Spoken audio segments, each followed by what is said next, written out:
Thank you all for choosing my video to watch, I very much appreciate it. Let's head into some scary and mysterious videos about Scotland. I hope you will enjoy. Have you been to Scotland? Please comment below.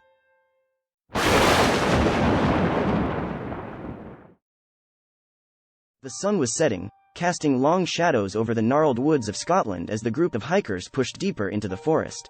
They were seasoned adventurers, but tonight they would face a terror that no amount of experience could have prepared them for. As they set up camp, they noticed odd signs that made their skin crawl. Strange footprints in the soil, as if something had been pacing around their campsite, and claw marks that had been etched deep into the bark of nearby trees. The group tried to push aside their growing sense of unease, chalking it up to their nerves, but they couldn't shake the feeling that they were being watched. As night descended, the forest was plunged into darkness, and the hikers gathered around their campfire, seeking solace in its flickering light. But the darkness seemed to be alive, moving and shifting around them, and the group began to feel like they were no longer alone. Suddenly, a low, guttural growl echoed through the trees, freezing the hikers in place. They knew in that moment that they were in grave danger. A rustling in the bushes caught their attention, and they watched in horror as a massive, furry beast burst through the underbrush. It was a werewolf, its eyes glowing with an otherworldly light as it snarled and snapped at the hikers.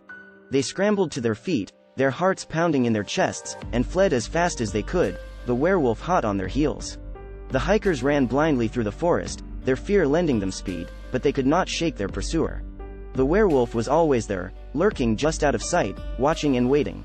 Its growls and snarls were a constant reminder that their lives hung in the balance. As the night wore on, the hikers became hopelessly lost, wandering through the dark, twisted woods, their terror mounting with each passing moment. The werewolf was always there, a looming threat, and they knew that they were running out of time. In the end, only a handful of the hikers managed to make it out of the forest alive, and they were forever changed by their ordeal. They carried with them a darkness and a terror that clung to them for years afterwards, unable to shake the memory of the werewolf that had hunted them through the woods. For the rest, their fate was far more gruesome. They were claimed by the werewolf, becoming a part of the wild forever, hunted by the beast for all eternity. They were turned into its prey, forced to live out their days in terror and agony. The horror of that fateful night in the Scottish forest haunts those who survived, and it is said that the howls of the werewolf can still be heard echoing through the trees, even to this day. The forest is a place of unspeakable darkness, a place where the line between the natural world and the supernatural is blurred, and where the howls of a monster can still be heard in the dead of night.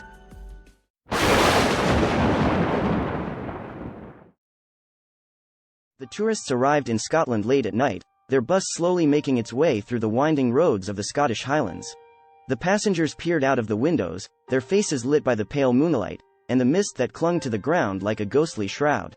The air was damp, the silence eerie, and the darkness unnerving. As they approached their destination, a remote village nestled in the heart of the Highlands, the unease they felt only grew stronger. The buildings were old and weather-worn, their roofs sagging and their walls covered in moss and ivy. The streets were empty, and the few lights that flickered in the windows looked like glowing eyes, watching their every move. As they disembarked from the bus, the tourists felt a chill run down their spines. The air was thick with the scent of decay and death, and they could hear the faint sound of whispers carried on the wind. The locals, few and far between, seemed to regard them with suspicion and fear, and the few who spoke to them did so in hushed tones. That night, the group settled into an old inn at the edge of the village, eager to rest after a long journey. But as the night progressed, they quickly found that something was very, very wrong. The shadows in the corners of the room seemed to move on their own, and strange lights flickered in the windows. The air grew colder, and the whispers they had heard earlier grew louder. One by one, members of the group were targeted by the ghosts of witches past. They were tormented by the spirits of women who had been accused of witchcraft centuries ago and burned at the stake by paranoid villagers. The ghosts sought revenge on the living to ensure that their unjust deaths were not forgotten. The tourists quickly realized that they were in grave danger. They huddled together, trying to find a way out of the village before the ghosts could claim them all. But as they tried to escape, the ghosts grew more powerful, their screams and laughter filling the night air. They tried to barricade themselves in the inn, but the ghosts were relentless. They pounded on the doors and windows, their faces twisted in anger and hatred. The tourists could hear the sound of flames crackling, and the smell of burning flesh filled the air. As the night wore on, the ghosts grew more and more violent. They began to throw objects at the tourists, the furniture in the inn coming to life and launching itself at the living. The screams of the tourists echoed through the halls, drowned out by the cackling laughter of the ghosts. One by one, the tourists fell, their bodies consumed by the flames that had suddenly erupted in the inn. The ghosts reveled in their revenge, their screams and laughter drowning out the dying cries of the tourists. As the last member of the group fell, their screams echoing into the night, the ghosts retreated back into the shadows, content that their revenge had been exacted. The village returned to its quiet, eerie calm, with no trace of the tourists that had once visited. The ghosts of the witches remained, their spirits trapped in the village by the memory of their brutal deaths. And for years to come, the village would be avoided by all who knew of its dark, haunting secrets. I hope you enjoy the content I upload. If you like what I'm doing, why not think about clicking on the subscribe button to keep up to date on my uploads. Thank you all for the great support.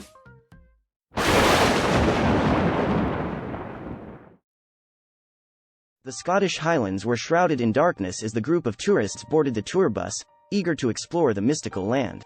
The rain lashed against the windows as the bus wound its way along the winding roads.